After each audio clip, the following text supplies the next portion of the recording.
Study करता हूँ। तो लेक्चर वन में जो है हमने एक चीज़ डिस्कस की थी सब्जेक्टिव ऑब्जेक्टिव के पर्सपेक्टिव से, dilemma of about the quality. तो उसमें ऑब्जेक्टिव ऑफ क्वालिटी जो है वो उसमें दो तीन पॉइंट्स थे। एक तो डिटेक्शन और scientific instrument for measuring the quality. तो उस हवाले से आप थोड़ा सा पॉइंट को ब्रीफ करेंगे कि अगर हम किसी को एक क्वालिटी के ऑब्जेक्टिव को नेचर में रखते हैं तो उसको मेजर करने के लिए हमारे पास क्या कौन सी चीज़ होगी या वो कौन सा यूनिट होगा जिसकी बेसिस पे हम अपने किसी सॉफ्टवेयर की या किसी भी चीज़ की जो है वो क्वालिटी मेजर कर सकेंगे। ऑल्दो हमने रिलायबिलिटी को तो पढ़ा था, लेकिन वो तो एक क्वालिटी का जो है वो नैरेटिव शो करता है और उसमें फिर उसका मेजरिंग यूनिट अलग है, लेकिन जो क्वालिटी का कुछ आता है वो क्या होगा, ये मेरा सवाल है।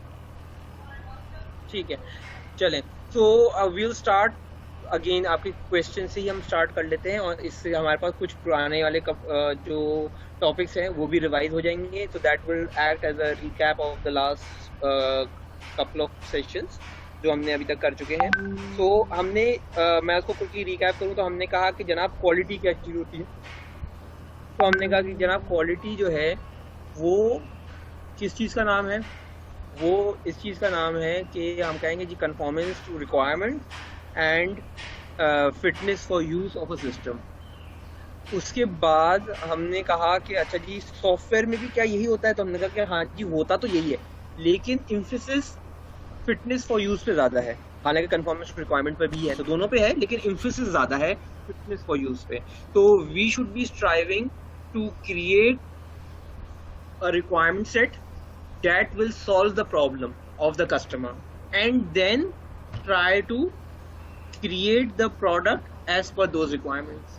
तो दोनों चीजें हो जाएंगी कि रिक्वायरमेंट्स कन्फॉर्मेंस टू रिक्वायरमेंट भी हो गई और फिटनेस फॉर यूज हो गया। तो first we have to identify the problem, identify the solution to that problem, और सोल्यूशन का मतलब है set of requirements that will solve that problem. तो रिक्वायरमेंट्स भी हमको निकालनी है और वो रिक्वायरमेंट्स क्वालिटी रिक्वायरमेंट्स होनी चाहिए, मतलब ये कि वो फुल्ली उस वाले प्रॉब्लम को सॉल्व कर दें। उसके बाद हम क्या काम करें,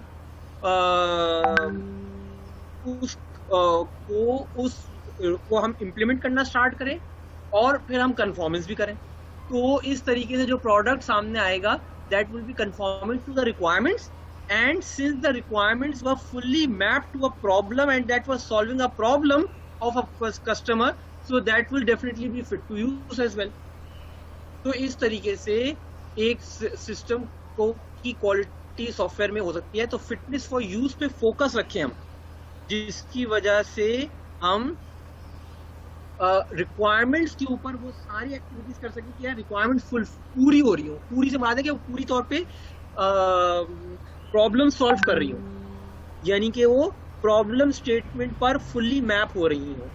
तो इस तरीके ये काम हम करेंगे तो जाके हमारा होगा। तो इसलिए हमने इसको बिकॉज ऑफ द फैक्ट कि हमको रिक्वायरमेंट्स पर ही असल प्रॉब्लम आता था, जिसकी वजह से फिटनेस फॉर यूज अचीव नहीं हो पाता था, तो इसलिए हमने एम्फेसिस देने के लिए हमने फिटनेस फॉर यूज पर एम्फेसिस डाल दिया सॉफ्टवेयर क्वालिटी वालों का, ताकि रिक्वायरमेंट बड़ी पक्की हो जाए हमारी। और रिक्वायरमेंट अगर पक्की होंगी तो ही कन्फॉर्मेंस होना तो ज़्यादा आसान काम है, ठीक है ना। रिक्वायरमेंट पूरी लिखी हुई है, डिटेल में लिखी हुई है, तो कन्फॉर्मेंस हमको करना है, डेवलपर से करवाना वो ज़्यादा मुश्किल काम नहीं है। लेकिन अगर रिक्वायरमेंट्स ही वेग होंगी तो एक्चुअली हम कन्फॉर्मेंस तो जो लिखा हुआ है उसके मुताबिक कन्फॉर्मेंस तो हो गई, लेकिन एक्चुअली वो चीज़ आपको रिजॉल्व नहीं करेगी मसले को, विच मीन्स कि क्वालिटी हिट होगी because fitness for use hit होगा। अच्छा, यहाँ तक हम आ गए थे क्वालिटी की डेफिनेशन करते हुए। फिर हमने बात की थी कि यार अब हम अपनी दुनिया में अगर बात करें सॉफ्टवेयर क्वालिटी की, तो क्या क्वालिटी एक सब्जेक्टिव थिंग है या ऑब्जेक्टिव थिंग है। ये याद रखिएगा, वो ऑब्जेक्टिव और ये ऑब्जेक्टिव जो अभी आपकी स्क्रीन पर आ रहा है, ये डिफरेंट इंग्लिश के दो अलग अलग अल्फाज हैं, ठीक है ना। दोनों की स्पेलिंग एक है लेकिन दोनों का मतलब अलग होता है। तो सब्जेक्टिव और ऑब्जेक्टिव का मतलब क्या होता है वहाँ वाली टर्म में, कि क्या ये एक ख्याली तखयलाती कॉन्सेप्ट है या ये कोई ऐसी चीज़ है जिसको मैं एक्चुअली पकड़ सकता हूँ, साइंटिफिकली मेजर कर सकता हूँ किसी इक्विपमेंट में। अगर खुद से नहीं पकड़ सकता हूँ तो मेरा कोई ना कोई इंस्ट्रूमेंट उसको पकड़ सकता है, उसको रीड कर सकता है, ठीक है ना। तो ये subjective versus an objective thing है, ये प्रॉपर्टी होती है ऑफ एनी एलिमेंट, ठीक है ना। तो अगर मैं आपसे कहूँगा कि गुस्सा जो है वो एक सब्जेक्टिव थिंग नहीं है, वो एक वो एक ऑब्जेक्टिव थिंग नहीं है, वो एक सब्जेक्टिव थिंग है। मैं आपसे कहता हूँ मुझे बहुत गुस्सा आ रहा है, आप क्या कहेंगे बहुत से मुराद क्या है? मेरा बहुत गुस्सा किसी और के बहुत धीमे गुस्से के बराबर हो सकता है, रिलेटिव टर्म्स हैं, ठीक है ना। कोई बंदा बहुत गुस्से वाला है तो वो जिस लेवल पे स्टार्ट होता है उसका गुस्सा, मेरा तो उस लेवल पे गुस्सा एंड हो जाता है, ठीक है ना। मैं उसका गुस्सा कर ही नहीं सकता हूँ क्योंकि मैं नरम दिल इंसान हूँ। ये एग्जांपल कह रहा हूँ, अपने लिए नहीं कह रहा। आप सबको मेरे मुतालिक तो पता है, पिछले वाले लोग जो मेरे साथ रह चुके कि मैं कितना नरम दिल हूँ, लेकिन बहरहाल इन जनरल मैं आपसे कह रहा हूँ कि कोई बंदा जो है वो अगर नरम दिल है तो उसका बहुत गुस्सा भी किसी गुस्से वाले बंदे के मुकाबले में बहुत कम होगा। तो ये रिलेटिव टर्म है, मीनिंग कि इसका कोई मेजरिंग क्राइटेरिया नहीं है। लेकिन मुझे बुखार है, ये एक objective state of my body है। मैं जब थर्मोमीटर आपको लगाऊंगा तो आ जाएगा 101, डॉक्टर जाके जब थर्मोमीटर लगाएगा उसमें भी आ जाएगा 101, ठीक है ना। तो आप कहेंगे जी हाँ मुझे बुखार हो रहा है। तो ये मैं आपसे कह रहा, इसी तरीके से क्या ये एक तखय्युलाती चीज है? जैसे मैं कहता हूँ कि यार लाइकेबिलिटी इज अ तखय्युलाती एस्पेक्ट जो कि हर बंदे का अलग होता है। मुझे जो कपड़ा या प्रिंट पसंद आता है वो मेरे बहुत ही करीबी फ्रेंड को होता पसंद ना आता हो, मुझे जो कलर पसंद आता है वो उसको समझ में ना आता हो, ठीक है ना। लेकिन अगर हम दोनों कपड़े की पहचान जानते हैं तो मैं जब कपड़े को पकड़ के देखूंगा कहूंगा कि हाँ जी ये कपड़ा अच्छा क्वालिटी का है, स्मूथ फिनिशिंग है, जो कुछ भी मैं उससे कहूँ, मोटा है, दबीज है, जो कुछ भी मैं उससे कहूँ कि ये एक अच्छा कपड़ा है, गुड क्वालिटी का है, इसकी वीविंग अच्छी हुई हुई है, तो दूसरा वाला भी जब टच करेगा तो वो भी यही जवाब देगा, ठीक है ना। अगर हम दोनों के वो है मतलब, क्योंकि ये एक ऑब्जेक्टिव थिंग बन गई, ठीक है ना। इट कैन बी मेजर्ड, क्या इसकी वीविंग की क्वालिटी क्या है, क्या इसके अंदर दरमियान में एयर पास होती है नहीं होती है, थ्रेड का कितना यानी कि क्वालिटी का थ्रेड है, मीनिंग कितना मोटा थ्रेड है, क्या उसमें रुआ होता है नहीं होता है। अब ये सब मैं आपको एग्जांपल दे रहा हूँ बिकॉज ऑफ फैक्ट के अ लॉट ऑफ थिंग्स, ये कपड़ों की एग्जांपल मैं उम्मीद तौर पर से देता हूँ कि हर कोई कपड़े के साथ इंटरेक्ट कर रहा होता है। तो ये एक टर्म थी कि क्या ये क्वालिटी एक ऐसी चीज है जो मेजरेबल थिंग है। तो हमने कहा कि सबसे पहले तो हम एक प्रीमाइस बना लेते हैं अपने इस कोर्स के लिए कि यार हम क्योंकि कंप्यूटर साइंस या कंप्यूटर इंजीनियरिंग या कंप्यूटर पे इंजीनियरिंग के का कोर्स कर रहे हैं तो हम कोई तखय्युलाती चीज के ऊपर तो हमको पूरा कोर्स करने की जरूरत ही नहीं है। हम किसी ऑब्जेक्टिव साइंटिफिक चीज को ही करेंगे क्योंकि हमारी साइंस का कोर्स है ये। तो हमने कहा कि एक प्रीमाइस बना लेते हैं कि whatever we will deem as quality within the scope of this course as well as within the scope of this industry जिसके अंदर हम काम कर रहे हैं, हम एक ऑब्जेक्टिव थिंग के ऊपर काम करेंगे जहां पर quality should be something which can be detectable and measurable.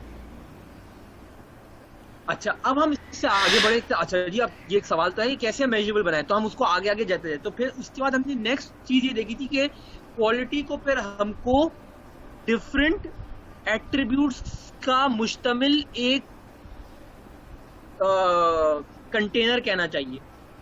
वो कंपोनेंट्स जिनको हमने क्वालिटी एट्रीब्यूट्स का नाम दिया, वो क्वालिटी एट्रीब्यूट्स मिलकर क्वालिटी बनते हैं और each of that attribute should be measurable, so they can be measurable in their own units, ठीक है ना। क्योंकि मेरे अंदर क्वालिटी के अंदर, क्वालिटी के थैले के अंदर 4 आइटम रखे हुए हैं और चारों मेजरेबल हैं, तो वो पूरा थैला भी मेजरेबल बन गया कि नहीं बन गया।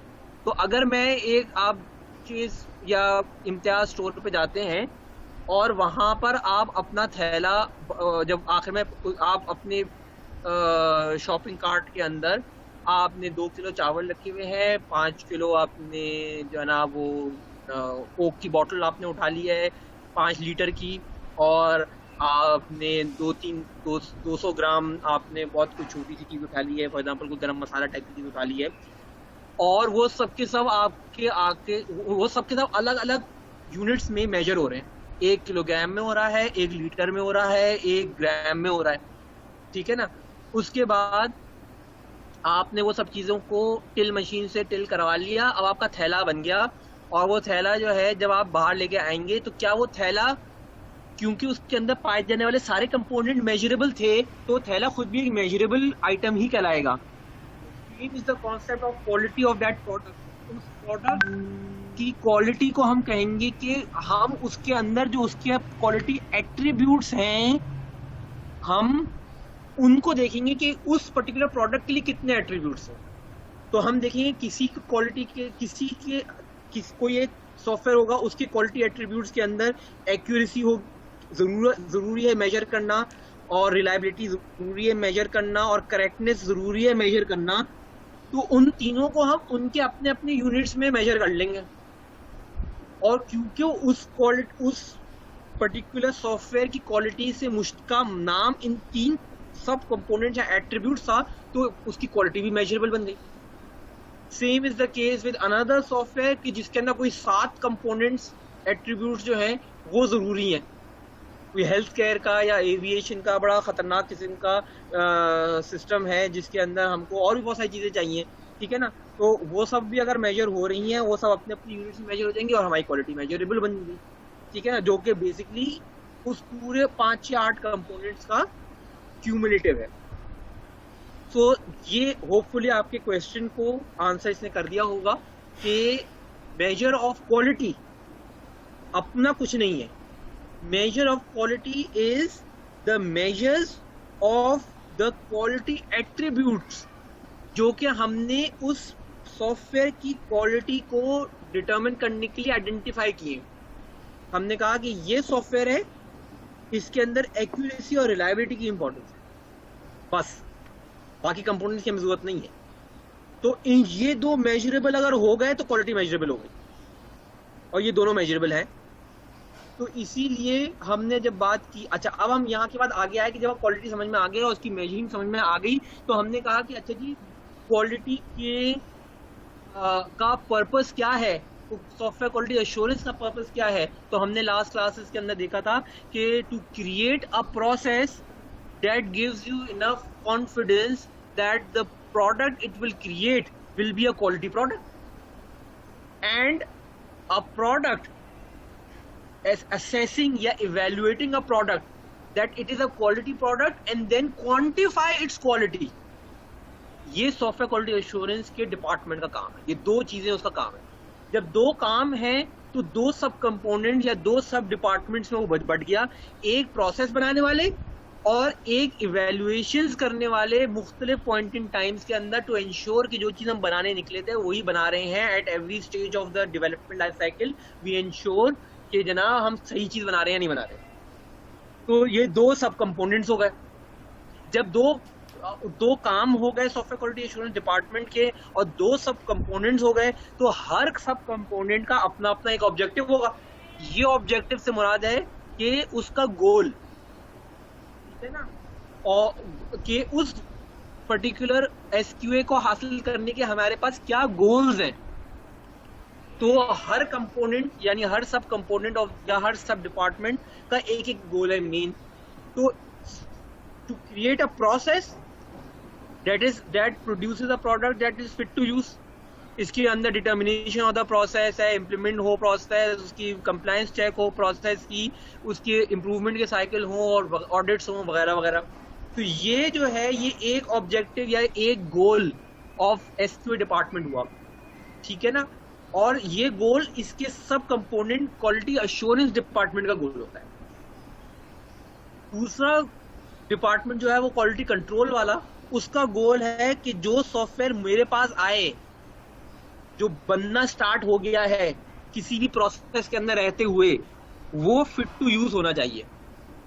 वो फिट टू यूज होने का मतलब क्या है कि उसके अंदर जो मैंने क्वालिटी के पैरामीटर्स या एट्रीब्यूट्स उस कंपोनेंट के लिए, उस सॉफ्टवेयर के लिए इंपॉर्टेंट हैं, उनको मैं आइडेंटिफाई करूं और फिर मैं कंटिन्यूस बेसिस पर throughout the life cycle check करता रहूं कि क्या वो क्वालिटी एट्रीब्यूट्स अचीव हो रहे हैं और उनकी क्या वैल्यूज चल रही हैं।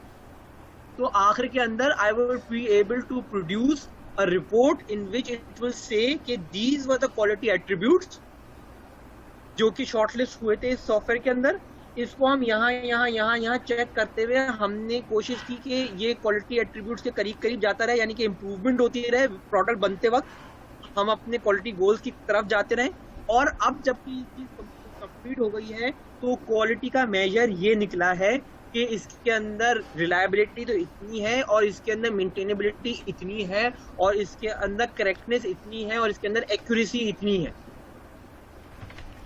ठीक है, तो इस तरीके से क्वालिटी का मेजर सामने आ गया।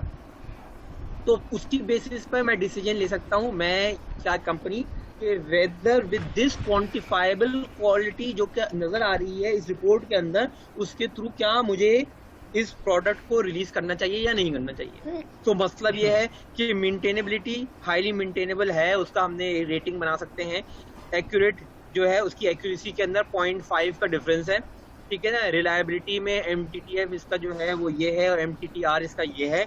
और करेक्टनेस के अंदर इसके अंदर इतने बग्स अभी मौजूद हैं जिसके अंदर से ये इतनी इम्पैक्ट एनालिसिस इसकी इतनी रिक्वायरमेंट्स हो रही है।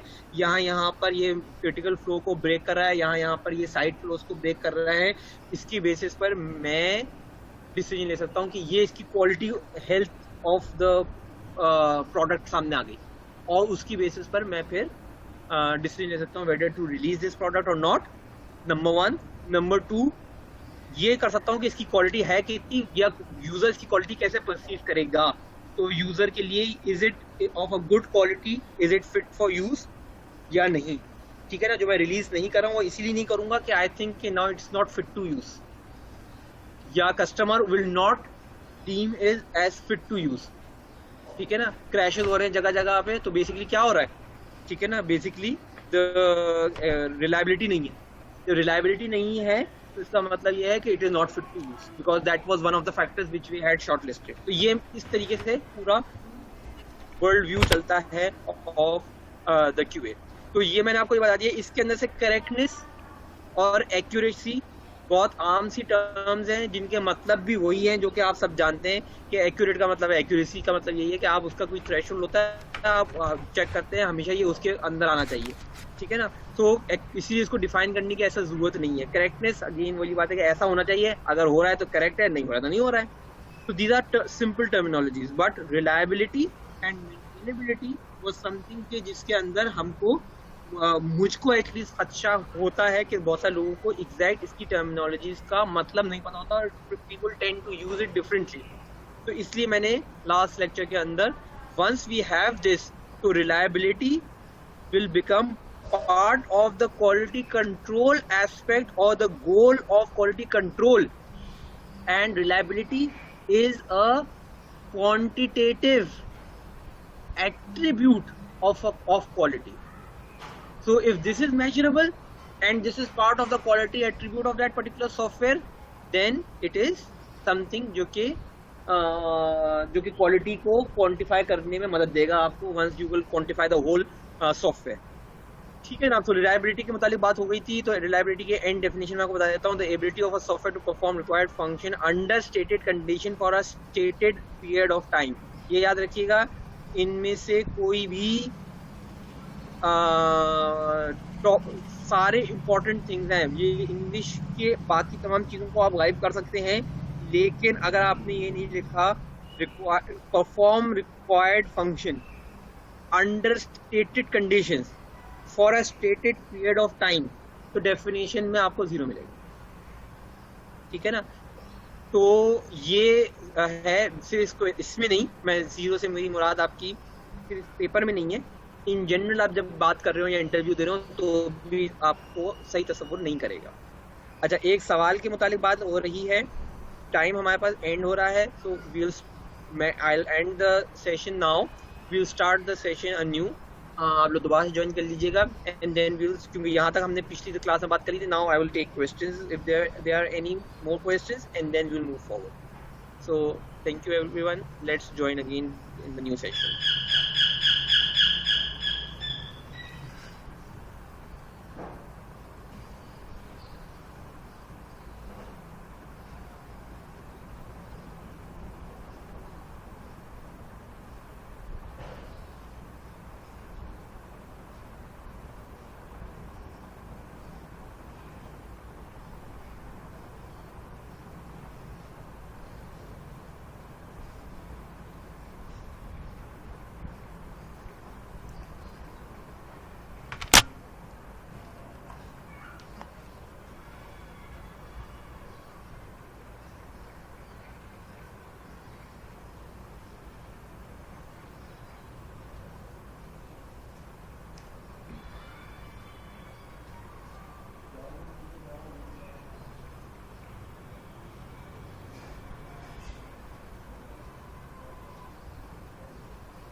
चलें जनाब. सो मेंटेनेबिलिटी की मुतालिक लास्ट बात हो गई थी, तो उसके अंदर भी maintenance the process of modifying a system और component after delivery to correct faults, improve performance और अदर एट्रीब्यूट्स एंड और अडेप्ट टू अ चेंज. ये जो पूरी चीज़ थी, इसको आम आइटम्स हैं: करेक्टिव, अडेप्टिव और परफेक्टिव. ये तीन आप याद रख लीजिएगा. लास्ट टाइम इस पे काफ़ी अच्छा डिस्कशन हुआ था. एंड करेक्टिव एक्शन का मतलब है बग फिक्सिंग, जो कि पहले से ही पता थे हमको कि क्या होना चाहिए, लेकिन हमने गलत इम्प्लीमेंट कर दिया गलती से. तो ऐसे तमाम एक्शंस जो हैं वो करेक्टिव एक्शंस हैं, है ही काम मेंटेनेंस फेज का ही हिस्सा है. अडेप्टिव का मतलब ये है कि नाउ चीज़ें, इन्वायरमेंट, वर्किंग इन्वायरमेंट चेंज हो गया और उसकी वजह से कुछ इन्हांसमेंट्स वजूद में आई जो कि पहले कभी स्कोप में या स्फीयर में थी ही नहीं. ठीक है ना. तो ये अडेप्टिव चेंज है, तो ये भी इन्हांसमेंट्स हैं. और ये जो है बिल्कुल न्यू कंपोनेंट भी हो सकते हैं या मॉडिफिकेशन टू एग्जिस्टिंग कंपोनेंट्स भी हो सकते हैं ऑफ दैट सॉफ्टवेयर. और परफेक्टिव उमूमी तौर पे वो वाली चीज़ें जो कि पहले हमने good to have, must have वाली चीज़ें कर ली थी, हमारे जहन में था, इन्वायरमेंट चेंज नहीं हुआ है, लेकिन because of time money constraints हमने जो है वो कुछ आइटम्स को कह देता कि यार ये गुड टू हैव है, अगर नहीं चलो फिर बाद में इनको छोड़ देते हैं, बाद में फेज 2 में करेंगे. ठीक है ना, बाद में करेंगे जब पैसे आ जाएंगे हमारे पास, या हमारे पास ईयरली वर्जन 1 थोड़ा सा चल जाए, हिट हो जाए और हमारी कंपनी में अडेप्ट हो जाए, तो फिर हम उसको फेज 2 के तौर पर उठा लेंगे. तो वी ऑलरेडी नो कि these are something which we want, but because of certain reasons, कभी कभार वो कॉस्ट की वजह से, कभी कभार टाइम की वजह से, कभी कभार टाइम टू मार्केट की वजह से, कभी कभार किसी और रीजन की वजह से हमने उसको डिले कर दिया था, बेंच में डाल दिया था. हमने से मुराद है कस्टमर ने, और कस्टमर ने उनको कह दिया था कि यार बाद में करेंगे, हम कभी फेज 2 के तौर पे इनको उठाएंगे, इस टाइप की किसी हरकत की वजह से. तो वो वाली चीज़ें अगर हमने अब उठाना शुरू कर दी, हमने कहा यार अब फेज 2 स्टार्ट कर देते हैं. ठीक है ना. ये वाली चीज़ें जो कि हमने उस वक्त मस्ट हैव नहीं रखी थी, गुड टू हैव रख दी थी, और तो अब हम जरा इनको कर लेते हैं. ठीक है ना. तो वो वाले ये सब चीज़ें परफेक्टिवनेस कहलाएंगी कि आप जो है वो बाकी तमाम किस्म की इन्वायरमेंट के अलावा जितनी भी इन्हांसमेंट्स हैं जो कि आपके जहन में थी या पहले से थी या आप इस्तेमाल करने के बाद जहन में आ गई हैं उसी सिस्टम के अंदर, विदाउट इन्वायरमेंट चेंज हुआ है, लेकिन आप कह रहे थे यार ये रिपोर्ट पहले नहीं थी, लेकिन अब क्योंकि आप मुझे हो गया तो ये रिपोर्ट भी अगर हो जाए तो बड़ी अच्छी बात है. तो अब ये सब इन्हांसमेंट्स हैं, ये सब के सब होती रहेंगी जब तक के सॉफ्टवेयर चलता रहेगा. आपके जहन में नई नई चीज़ें आती रहेंगी और आप बनवाते रहेंगे हमसे, और हम बना के आपको देते रहेंगे. तो ये परफेक्टिवनेस की एक्सपेक्ट आ जाता है. अच्छा, अब क्वेश्चन. जी जनाब, एक स्टूडेंट क्वेश्चन करना चाह रहे थे. जी सर, क्वेश्चन ये था कि जैसे हम लोगों ने सब पहले ये चीज़ डिसाइड की थी,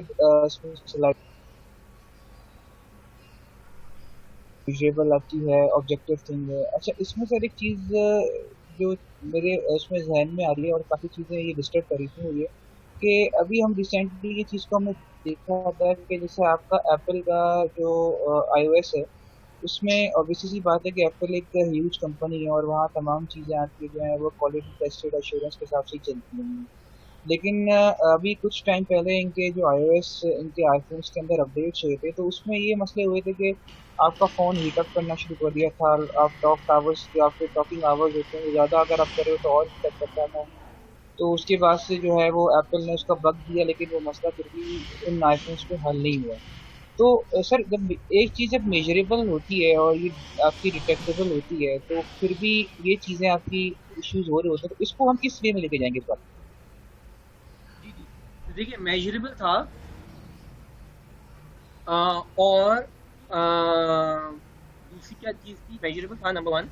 नंबर टू वॉज, हमने for whatever reason Apple ने decided to release that with that bug. There's two possibilities. Number one, maybe it didn't get detected in their testing cycle. तो उनकी जो टेस्टिंग की जो scripts बनी हुई है या मैनुअल टेस्टर जो मैनुअल टेस्ट कर रहे थे, दे missed that particular verifying that particular requirement. ठीक है ना? अच्छा, और वो फिर जब रिक्वायरमेंट आप लोगों ने वो वाला सिनेरियो एनकाउंटर जब किया तो उनको हुआ क्या, ये तो हमने टेस्ट नहीं किया था। तो ये एक पॉसिबिलिटी है। दूसरी पॉसिबिलिटी ये है कि दे थॉट कि ये वाला जो है ये बहुत कम लोग इसको करेंगे, तो लेट्स रिलीज इट एनीवे। ठीक है ना? तो ये भी पॉसिबिलिटी हो सकती है। तीसरी पॉसिबिलिटी ये हो सकती है कि जो कि उमूमी तौर पे एप्पल में तो मैं ये नहीं कहूँगा, लेकिन इन जनरल वो होता ये है कि टेस्ट क्यों नहीं हो पाया, क्योंकि वो रिक्वायरमेंट एज सच एक्सप्लिसिटली लिखी हुई नहीं थी, या वो रिक्वायरमेंट ही कैप्चर नहीं हो पाई थी। ठीक है ना? जब वो रिक्वायरमेंट कैप्चर नहीं हुई थी तो डेवलपर ने बनाई नहीं थी, और डेवलपर ने जब बनाई नहीं थी तो टेस्टर ने उसको टेस्ट नहीं किया था, क्योंकि टेस्टर भी तो उन्हीं रिक्वायरमेंट्स के मुतालिक से अपने टेस्ट कैसे ड्राइव कर रहा है जो कि रिक्वायरमेंट में लिखे गए। सो विच इवेंचुअली मीन्स कि एक बग वजूद में आ गया,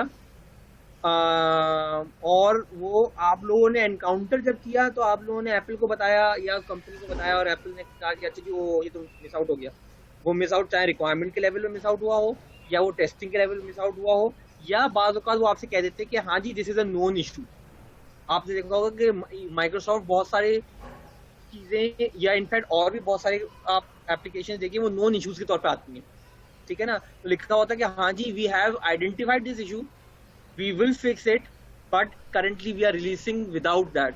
तो आप लोग इसको ये भी चेक कर सकते हैं क्या एप्पल ने इसको नॉन इशू के तौर पे तो नहीं लिखा था at the time of release. अगर नॉन इशू के तौर पे नहीं लिखा था इसका मतलब मिस आउट हुआ है, और मिस आउट होने के दो रीजन हो सकते हैं। तो इसका मतलब ये है कि देयर प्रोसेस के अंदर चीज मिस आउट थी, क्योंकि वो रिक्वायरमेंट्स कैसे मिस आउट हो गई, या अगर रिक्वायरमेंट लिखी हुई है तो डेवलपर ने उसको कैसे मिस कर दिया, और अगर डेवलपर ने उसको मिस कर दिया था तो क्यूए ने उसको क्यों नहीं पकड़ा।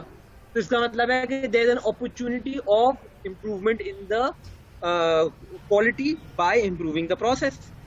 नंबर वन, अगर वो प्रोसेस तो अच्छा था लेकिन टेस्टर से गलती हुई है कि वो पकड़ नहीं पाया, तो there is an opportunity to learn and have that person also learn, and that's how we can improve our testing practices.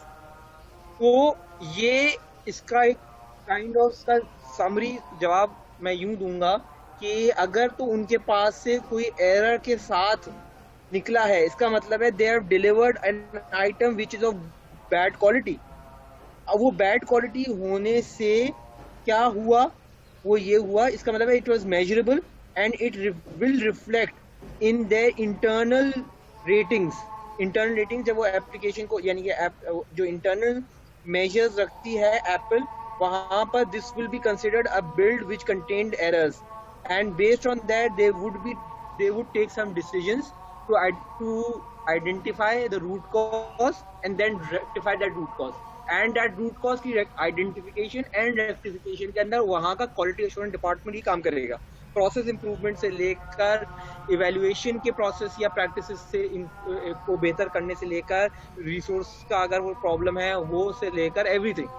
ठीक है ना? उसके लिए सद्देबाब के लिए जो स्टेप्स लिखे जाएंगे वो हम ही लिख के उनको देंगे अपनी कंपनी को, और कंपनी रेक्टिफाई करेगी उनको, यानी इम्प्लीमेंट करेगी, और वो मेजरेबल है और उसको वो उसके मेजर में आएगा जब आप internal logs of the application जो कि एप्पल देखेगी, तो एप्पल वाले उसको मेजर करके कहेंगे कि इसके अंदर इतने बग्स आए थे, this was not a quality build, जबकि ये वाली अच्छी क्वालिटी बिल्ड है, इसके अंदर से कोई बग रिपोर्ट नहीं हुआ हमको।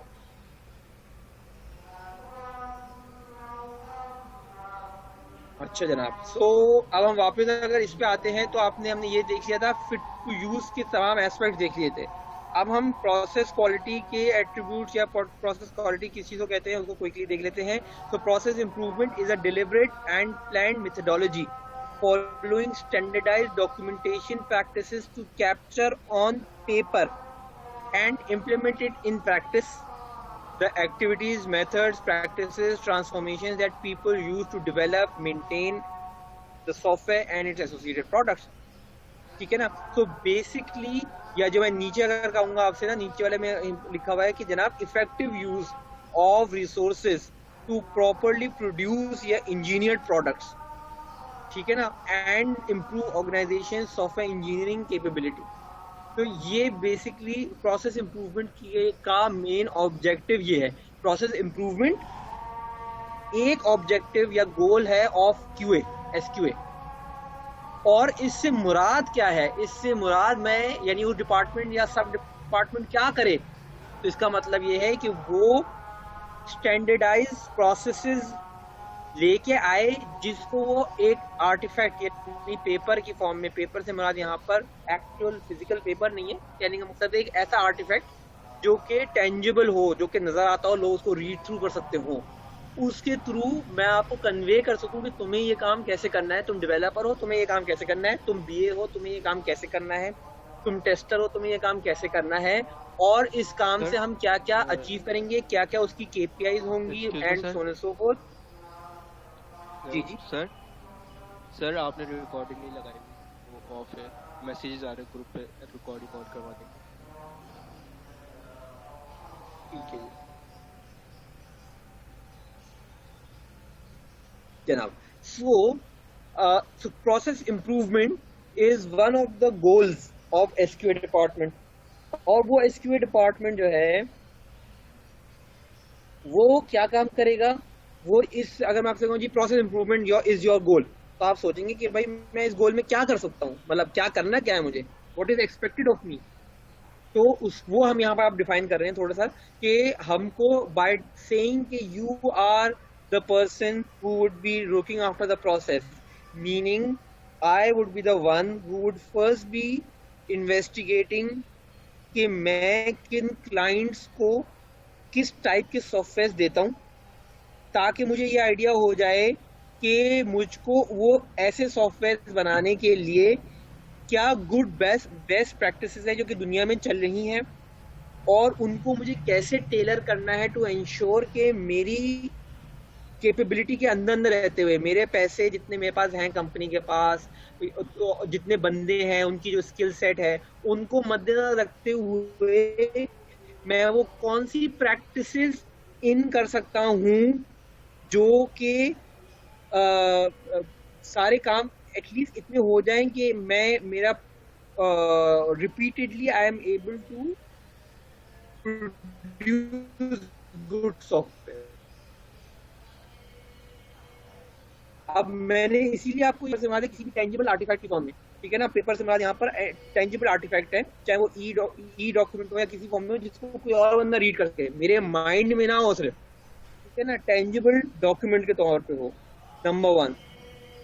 नंबर 2 ये कि वो आपके पास उसके अंदर वो सारी प्रैक्टिसेस हों जो कि पॉजिटिवली इन्फ्लुएंस करेंगी क्वालिटी को ना, और वो गुड प्रैक्टिस करके एक अच्छे कंपोनेंट बना सकते हैं कि, और या उसको मेंटेन करने का कैपेबिलिटी हो। तीसरी चीज जो कि इम्पोर्टेंट स्लाइड के अंदर है, वो जो मैंने आखिर में आपको दोबारा भी बोल रहा हूँ मैं, कि effective use of available resources के बारे में बात हो रही है, ठीक है ना। तो मैं ये कहूँ बेस्ट प्रैक्टिस जनाब, मेरी ऑर्गेनाइजेशन जो है वो अज्यूम कर रहा हूँ मैं कि मेरी ऑर्गेनाइजेशन जो है वो स्टैटिक बनाती है या वर्डप्रेस वेबसाइट बनाती है, हाईली किस्म का वो स्ट्रिंजेंट किस्म का एक्यूरेसी टेस्ट होने चाहिए, तो भाई बात ये है, या जबरदस्त किस्म का परफॉर्मेंस टेस्ट होने चाहिए, क्योंकि बेस्ट प्रोग्रामिंग प्रैक्टिस है। माइक्रोसॉफ्ट और फेसबुक तो यही करते हैं। तो माइक्रोसॉफ्ट की जो प्रोडक्ट है वो आपकी वर्डप्रेस की वेबसाइट के प्रोडक्ट को मुकाबिल नहीं हो सकता। आपको क्यों 5 लाख यूजर्स अपने परफॉर्मेंस टेस्टिंग में इस पे ना मिल है, ठीक है ना, आपके में नहीं होगा ये, क्योंकि आपके प्रोसेस में, क्योंकि आपकी नौयत काम की डिफरेंट है, आपकी जो प्रोडक्ट है वो डिफरेंट है, उसके अंदर ये सब की जरूरत नहीं है। एक एविएशन का सॉफ्टवेयर या हेल्थ केयर का सॉफ्टवेयर होता है, उसके अंदर जो एक्यूरेसी की एस्पेक्ट है वो आपके यहाँ नहीं है। आप वर्डप्रेस की वेबसाइट बेस्ट प्रैक्टिस में ले आऊं नहीं, मेरा काम ये होगा कि मैं आइडेंटिफाई करूंगा कि मैं जिस टाइप के प्रोडक्ट बनाता हूँ उसके लिए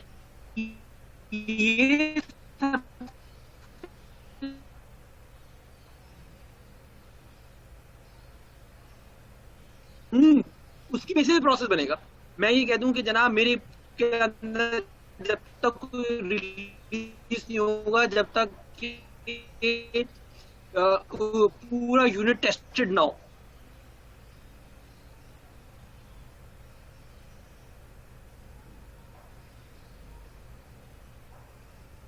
इस चीज को कर पाया।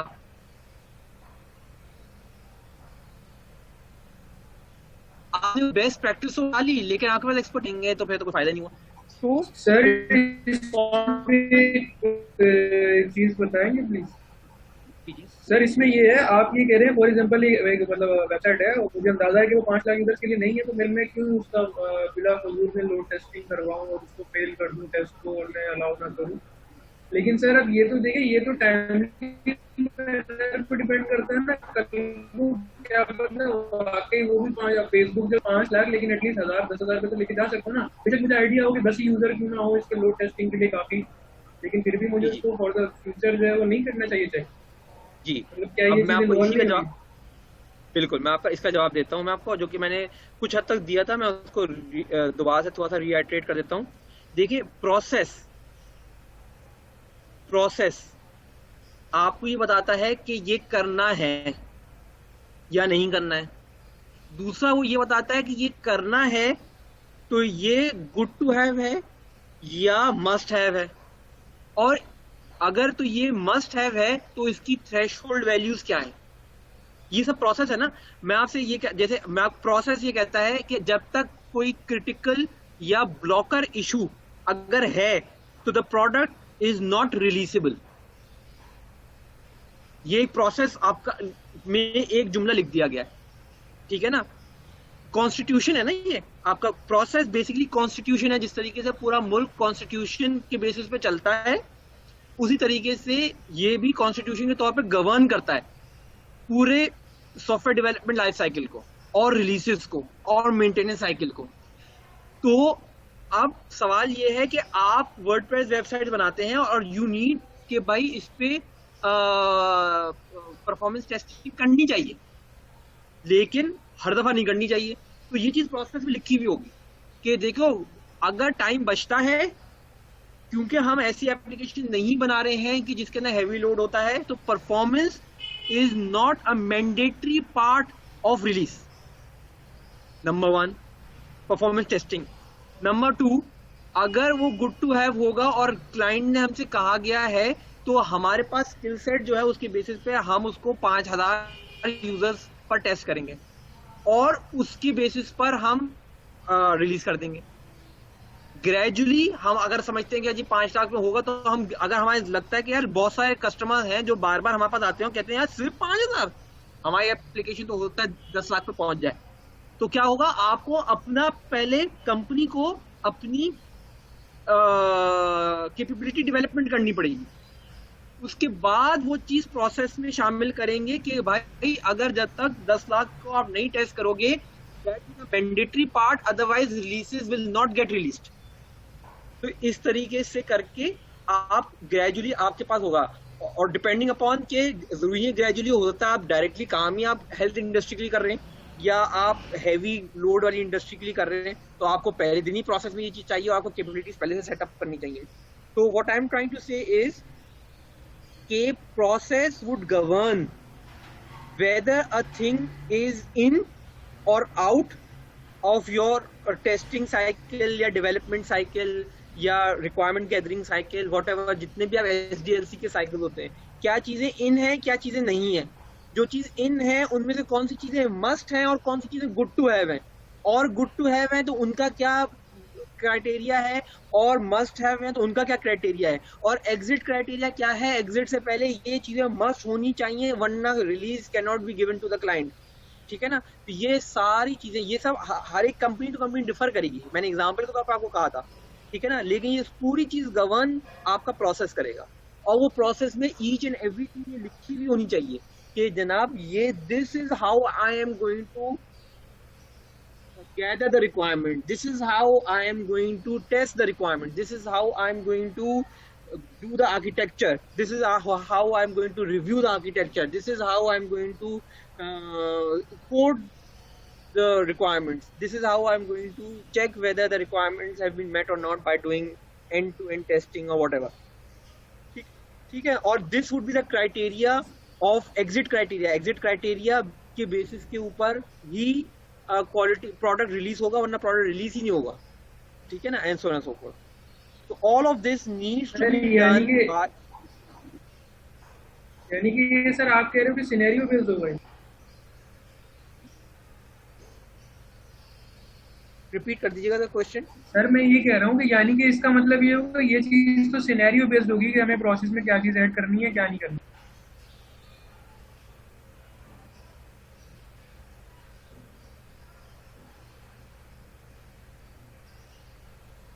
आपका आवाज फिर काफी ब्रेक कर रही है.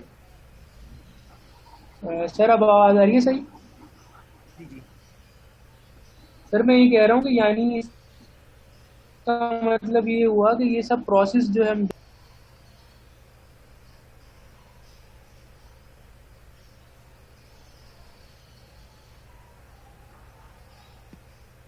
सर जी जी. सर आप जो अभी बता रहे थे इस सारी बात से मतलब मुझे अभी तक ये समझ आया, जो मुझे लगता है कि जो भी आप सॉफ्टवेयर की टेस्टिंग के जो भी प्रोसेस आप या प्रोसेस के स्टैंडर्ड जो भी आप डिफाइन करेंगे तो वो आप अपनी थोड़ा सा जोर से product बोलिए. के जो मतलब सॉफ्टवेयर की टेस्टिंग के जो प्रोसेस आप कह रहे डिफाइन करेंगे स्टैंडर्ड, वो हम अपनी प्रोडक्ट की कैपेबिलिटी और यूजेज को देखते हुए करेंगे. अच्छा चलें, दोनों क्वेश्चन को मैं क्विकली आंसर कर देता हूँ. नंबर 1 क्वेश्चन जो था वो ये था कि प्रोसेस क्रिएशन सिनेरियो बेस्ड होगा. तो और दूसरा क्वेश्चन भी इससे मिलता जुलता ही था कि क्या हमें अपने प्रोजेक्ट को देखते हुए प्रोसेस बनाना होगा. तो मैंने आपको बताया प्रोसेस इज कंपनी वाइड. आपकी कंपनी जिस टाइप के projects with the skill set and the capabilities and the organization own goals, जो कि वो आगे अभी नहीं है कैपेबिलिटी लेकिन आइंदा करना चाह रही है, उसकी बेसिस पे एक प्रोसेस बनेगा. वो प्रोसेस जेनेरिक इनफ होगा कि आपकी कंपनी के तमाम तर प्रोजेक्ट्स पर वो मैप हो सकता. It is not scenario based, it is not project to project, but it is generic enough of the spectrum of the projects which you undertake. तो आपने ये देखा होगा, देखिए कंपनीज जो है ना वो अपने आप को पर्टिकुलर डोमेन के करीब करीब रखती हैं. तो आप कहेंगे जी टीपीएस जो है वो जनाब वो एटीएम और ट्रांजैक्शन और ये और वो इन्हीं पे काम करता है. उनसे आप उनके पास ले जाओ, कह दीजिए मैं वर्डप्रेस की वेबसाइट बना दें, तो टीपीएस आपको मना कर देगा. ठीक है ना.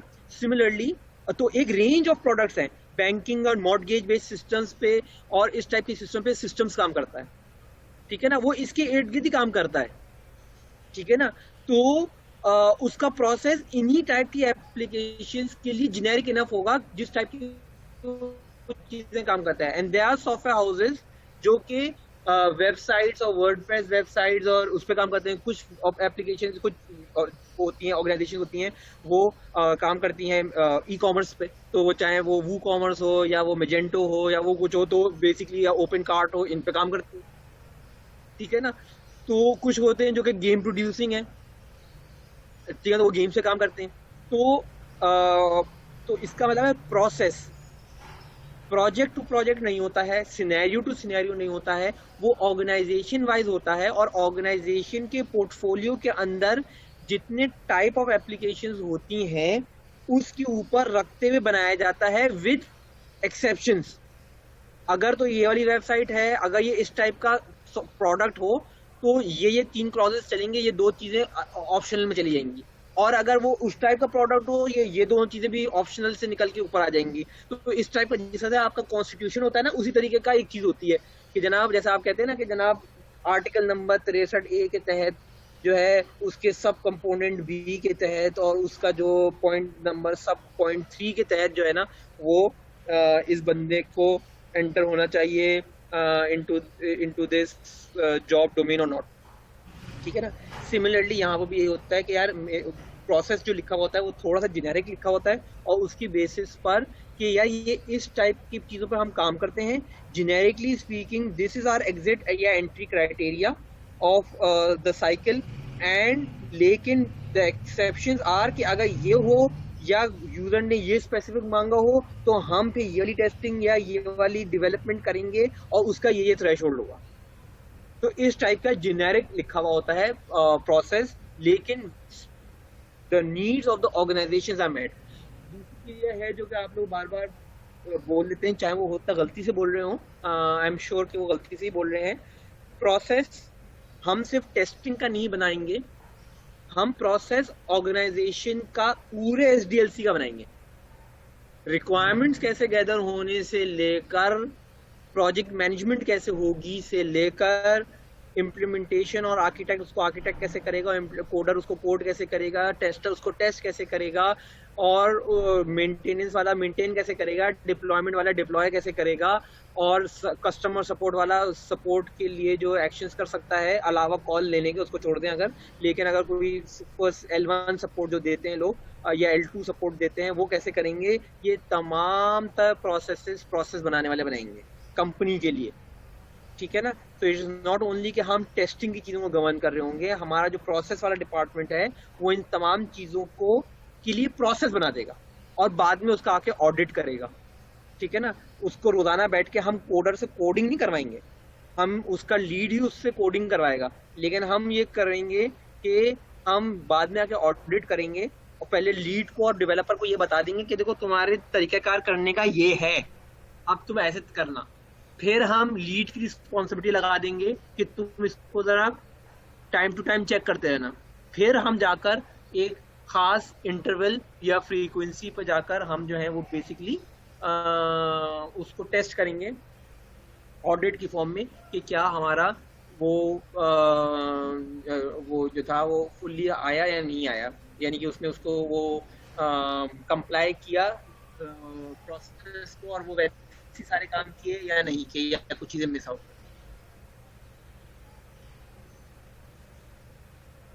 अच्छा जी, सो प्रोसेस जो है वो एक्यूरेसी इसका डायरेक्टली मेजरिंग क्राइटेरिया नहीं होता, जिससे साइकिल, इसीलिए इसका performance process improvement cycle continuously चलता रहता है, ठीक है ना। सो वी टेंड टू सी की थिंग्स कि यार अभी हम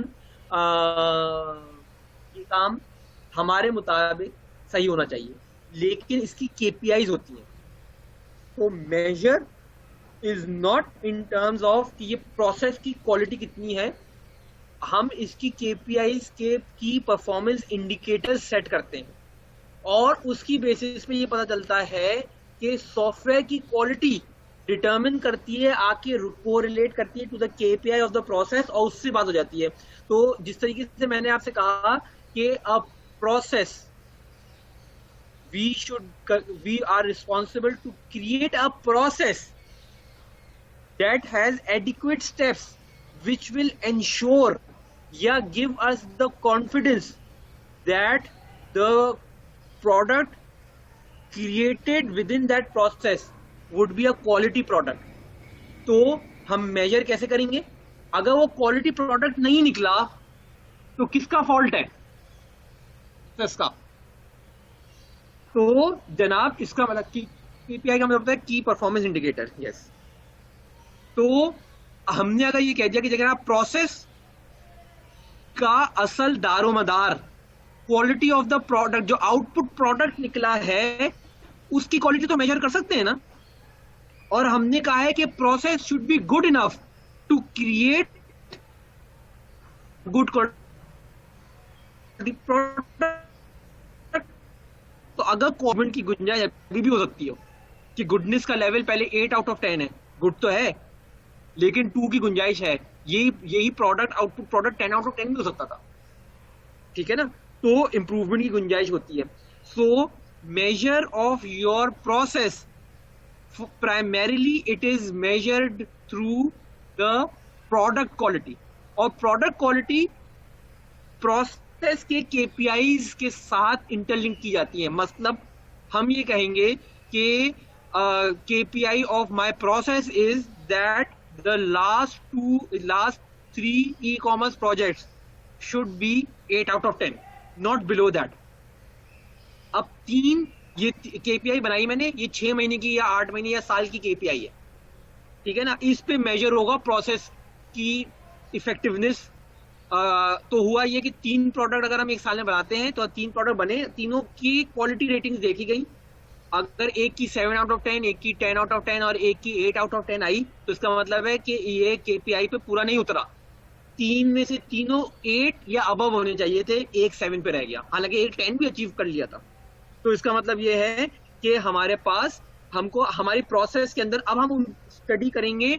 ये मैंने एक KPI बताई, इसके साथ मजीद KPI होती है, ठीक है ना। तो हमें होगा कि परफॉर्मेंस की जगह से मसला ये है जो 7 आया उसका रूट कॉज क्या निकला था, उसका रूट कॉज रिक्वायरमेंट निकली थी फॉर एग्जांपल, या वीक आर्किटेक्चर निकला था।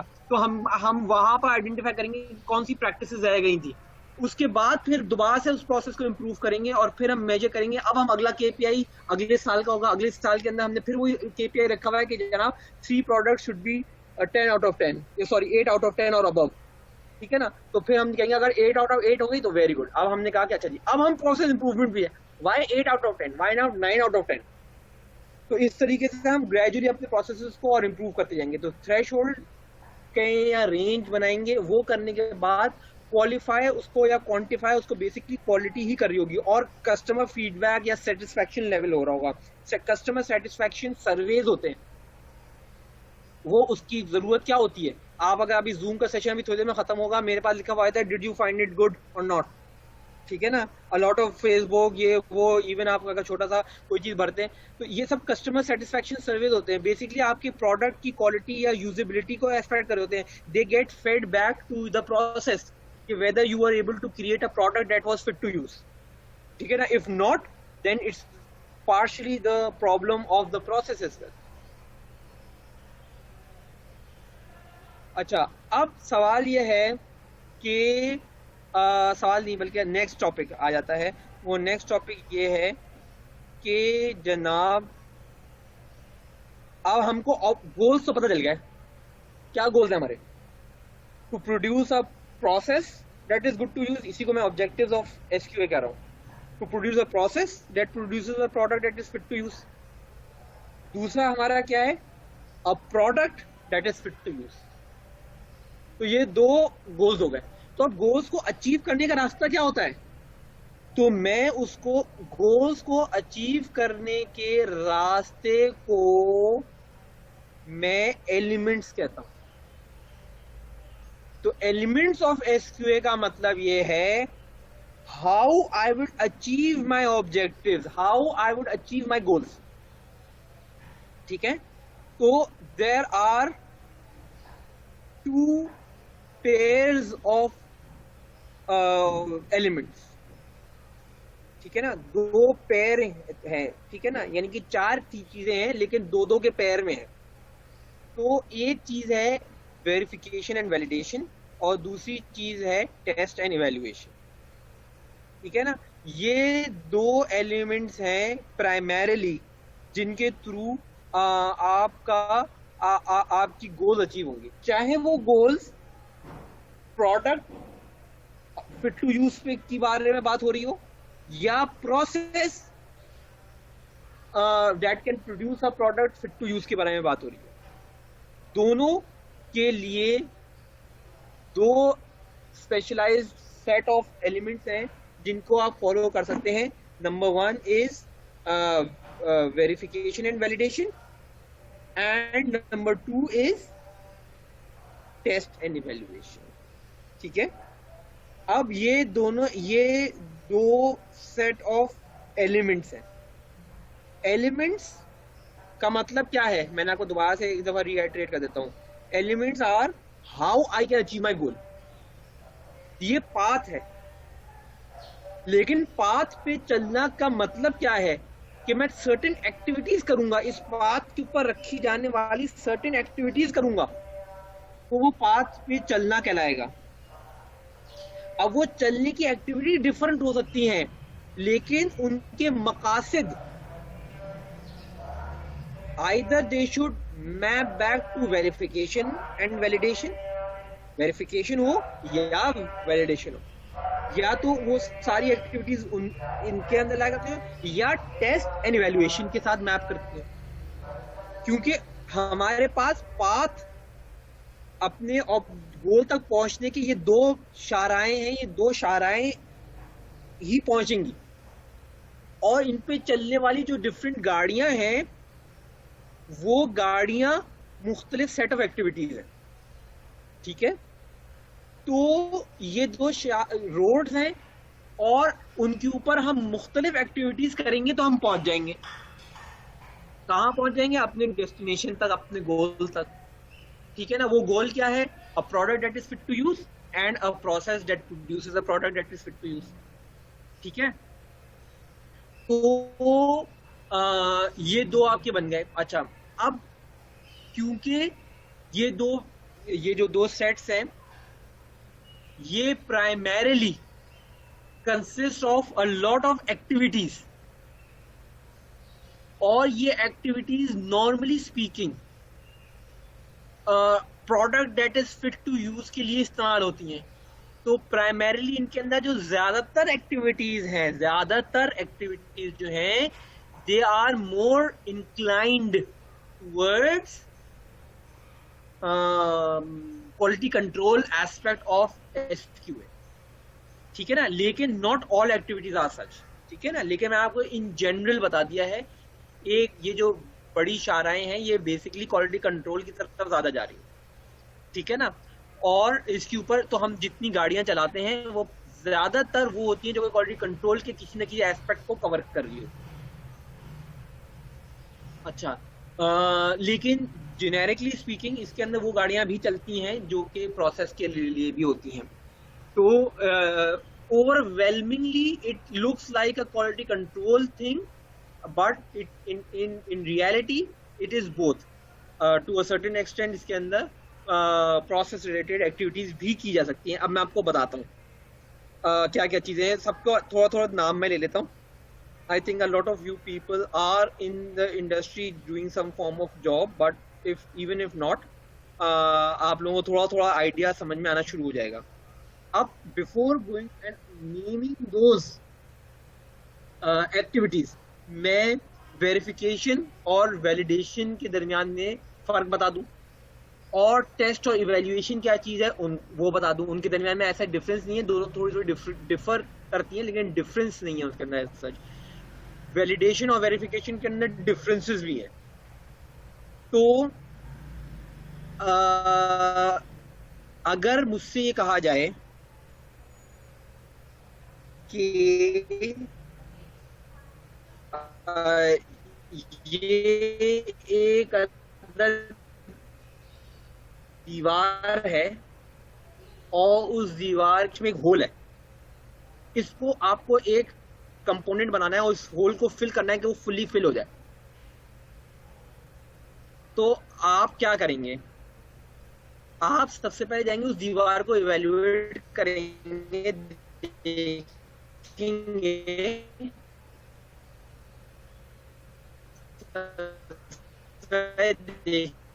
देखेंगे क्या वो होल किस डायमेंशंस का है, किस टाइप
जनाब। Let's resume.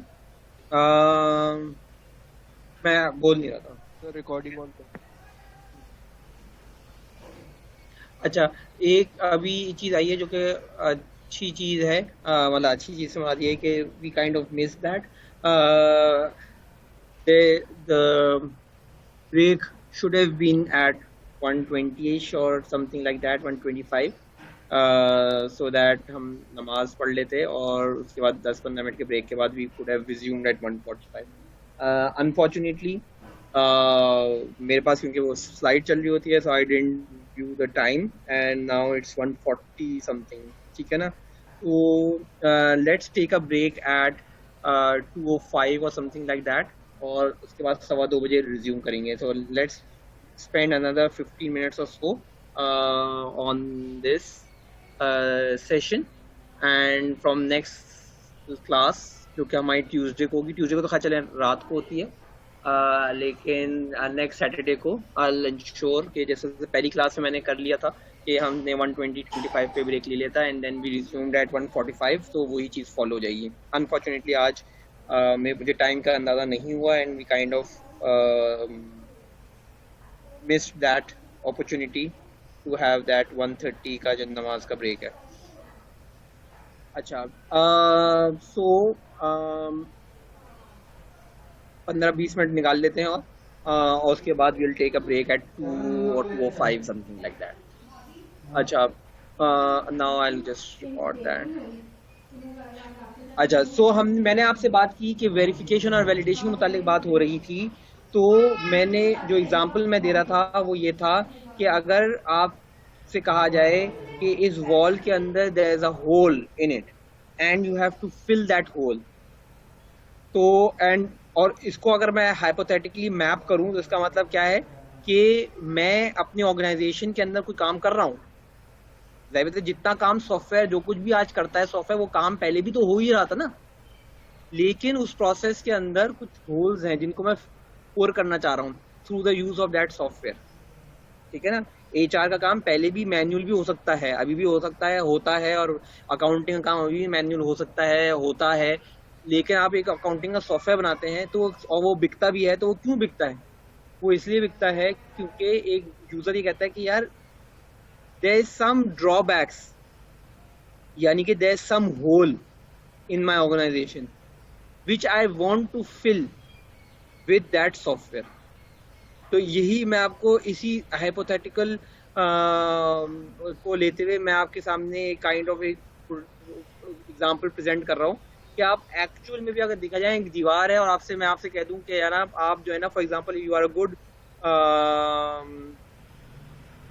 कंस्ट्रक्शन करने वाले साहब हैं, ठीक है ना, तो मैं आपसे कहूँ कि यार मैं आपकी शॉप पे आता हूँ या आपकी कंस्ट्रक्शन एजेंसी के पास आता हूँ और मैं कहता हूँ कि यार I have a wall in my house, there is a hole in it, I want to fill that, can you do something about it?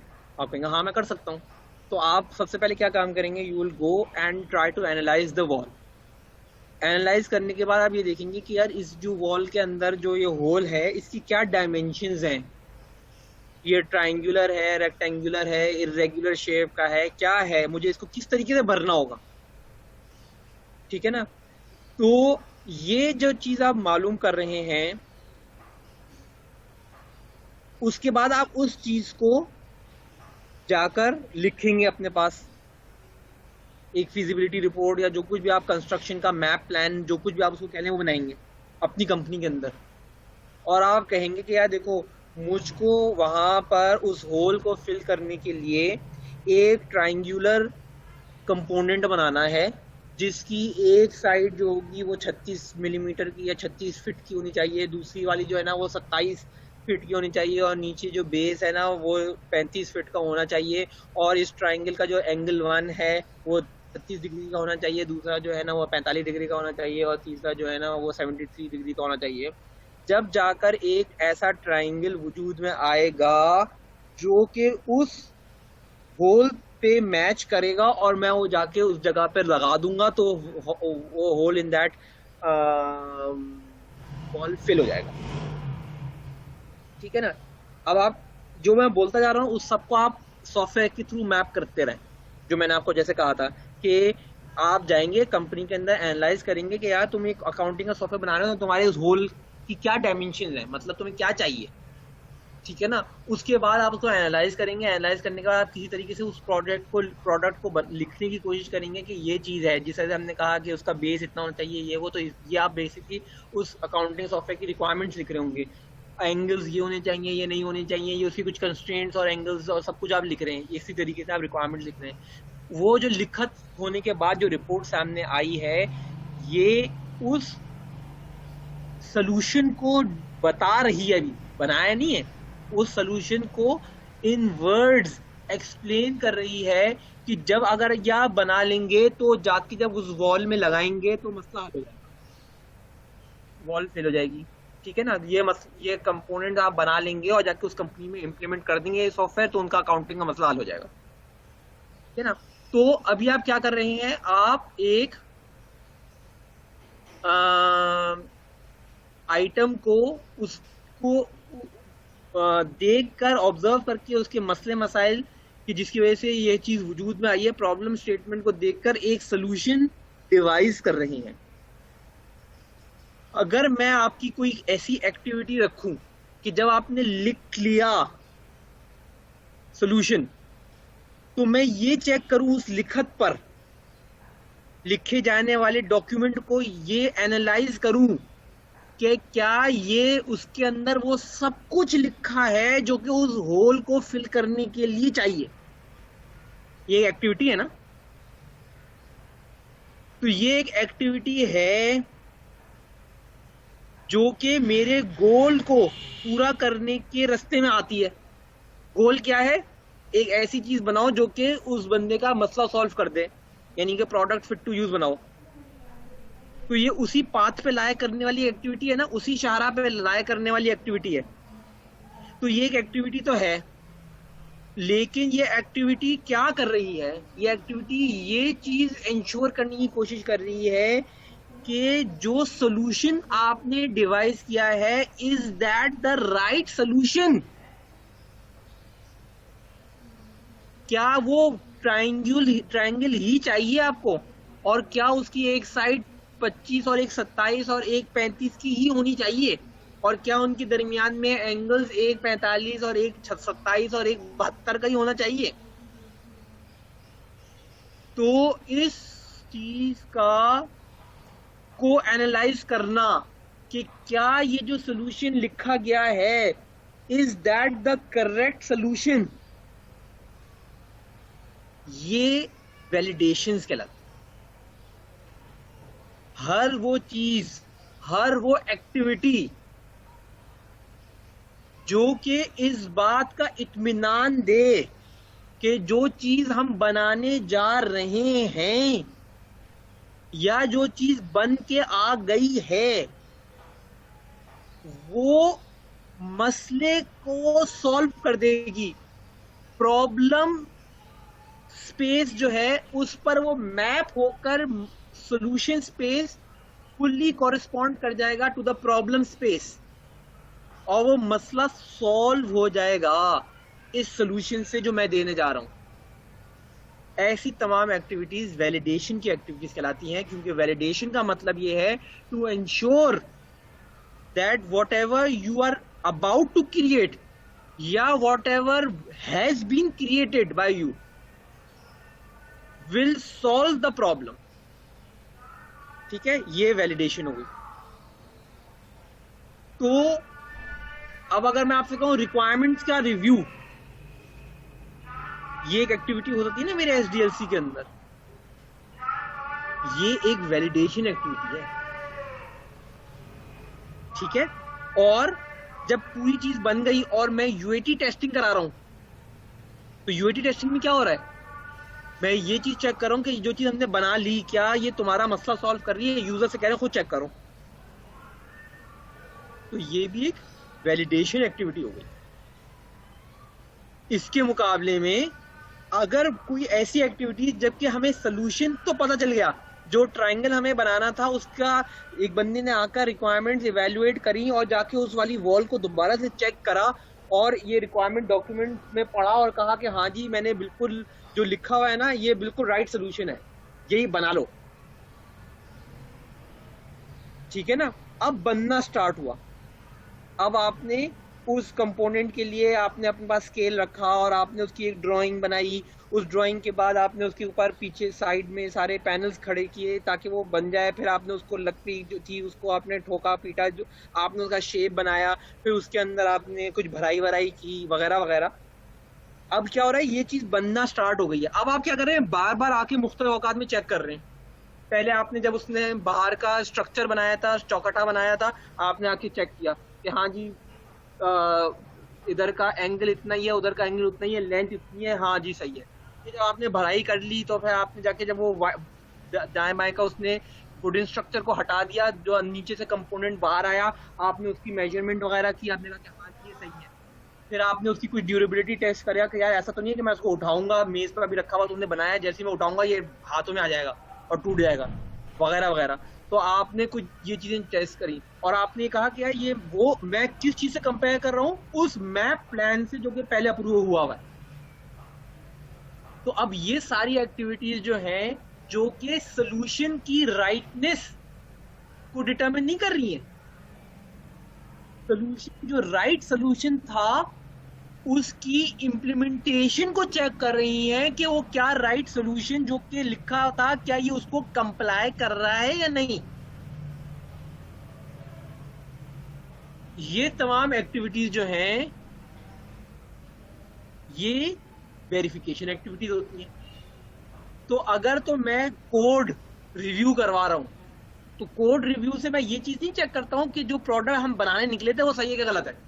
हम ये कह रहे थे जो तुम बनाने निकले हो उसको सही कोड किया है, हमें पता है तुम क्या बनाने निकले हो, लेकिन जो बनाने निकले थे वो उसका तयन हो चुका हुआ था, अब क्या तुमने उसको सही इंप्लीमेंट कर रहे हो?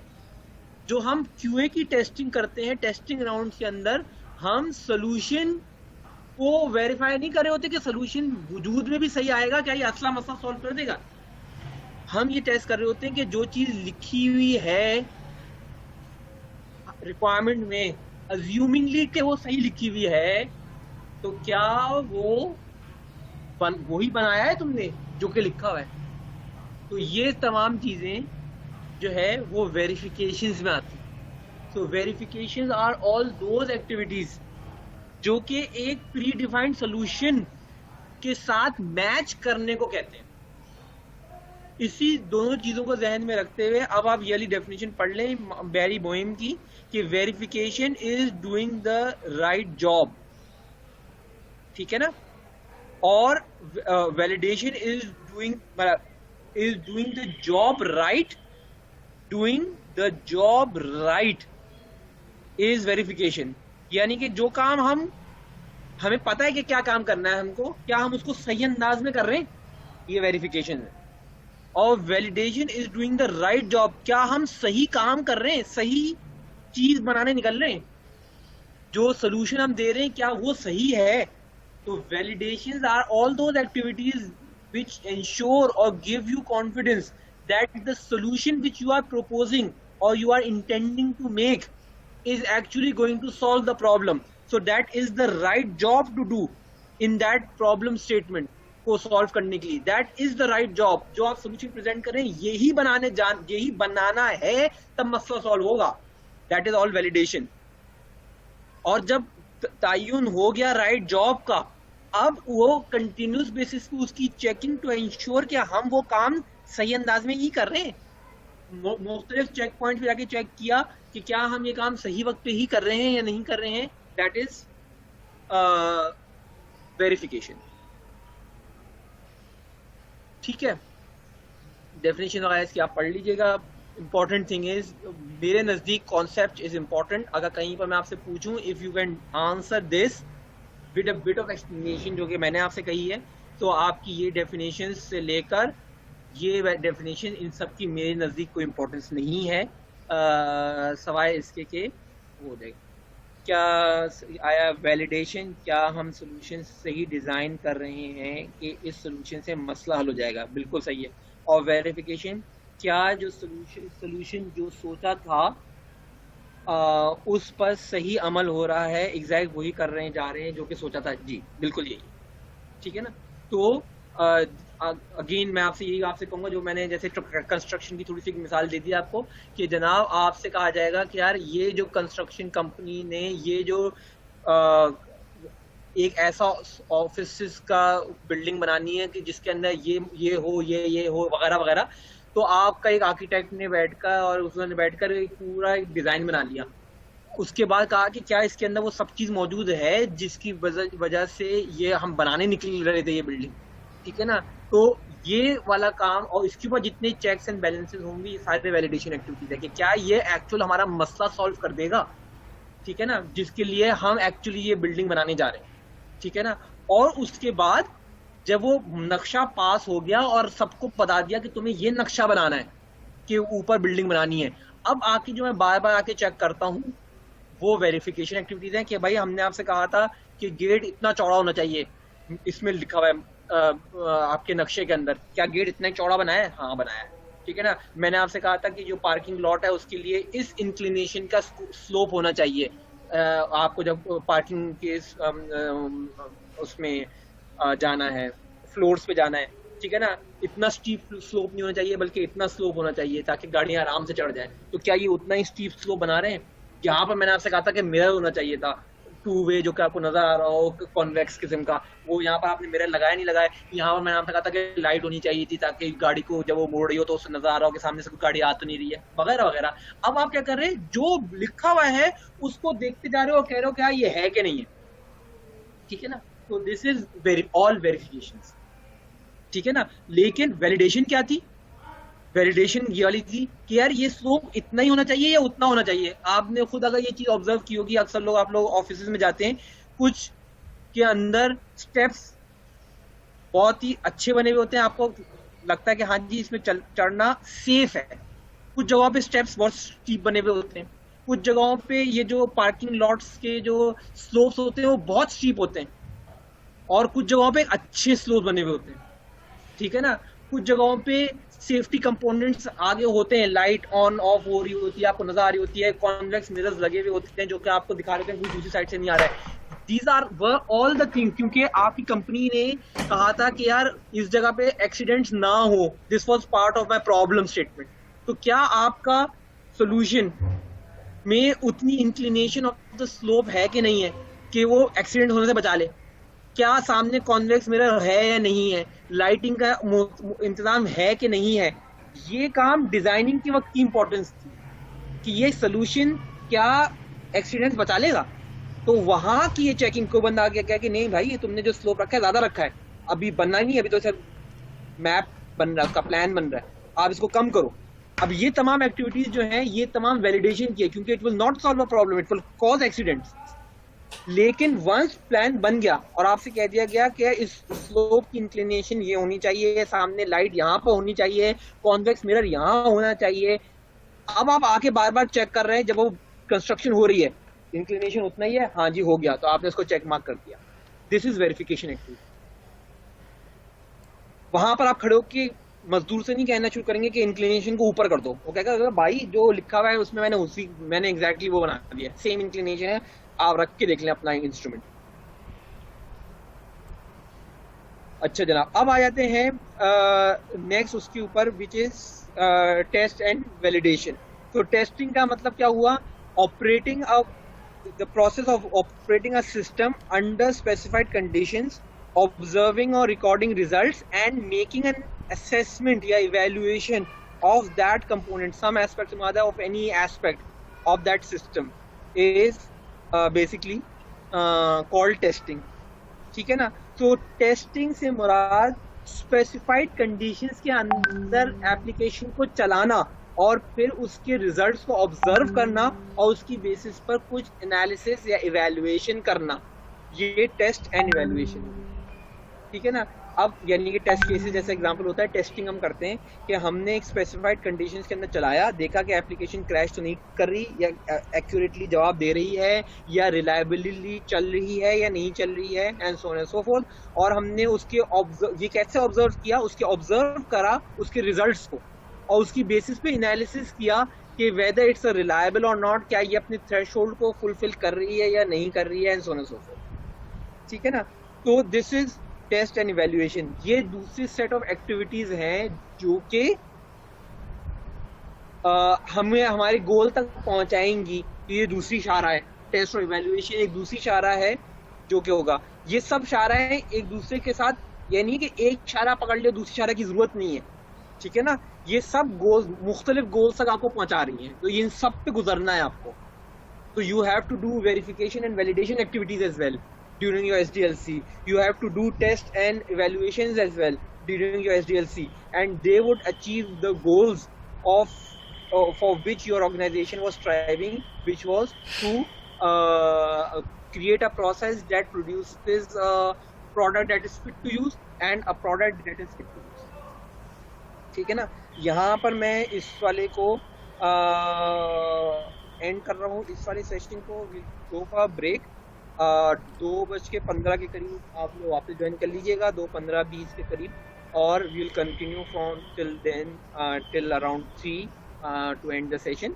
और उसमें मैं टेस्ट एंड इवैल्यूएशन की कुछ बात कर लूँगा, और आखिरी कंपोनेंट जो कि मैप होता है टू द प्रोसेस एस्पेक्ट। तो मैंने आपको जैसे बताया था ना, ये पीछे वाली जो एक्टिविटीज़ हैं टेस्ट एंड इवैल्यूएशन और वेरिफिकेशन, ये although they are primarily more focused towards quality control aspect of QA। तो एक गोल तो तक तो पहुंचने की ये दो शाराएं मिल गई हैं जिसके अंदर मेजॉरिटी सामान या मेजॉरिटी गाड़ियां वो गुजरती हैं जो क्वालिटी कंट्रोल एस्पेक्ट है। ऑल तो दूसरी वाली भी चलती है लेकिन वो कम चलती है। लेकिन तीसरा एलिमेंट जो है ये जिसको हम प्रोसेस क्वालिटी प्रोग्राम कहते हैं, ये एक्सक्लूसिवली वो शारा है जो कि आपको प्रोसेस की मुतालिक बात करती है, और ये इसके अंदर वो सारी एक्टिविटीज होती हैं जो कि आपके प्रोसेस के अंदर ज़रूरत होती है to achieve that process goal, जो कि हमारा वन ऑफ द गोल्स या ऑब्जेक्टिव्स है to produce a process that creates a product that is, ठीक है। तो thank you everyone, let's end the session here at 2:15 and will continue from that, ठीक है। Thank you.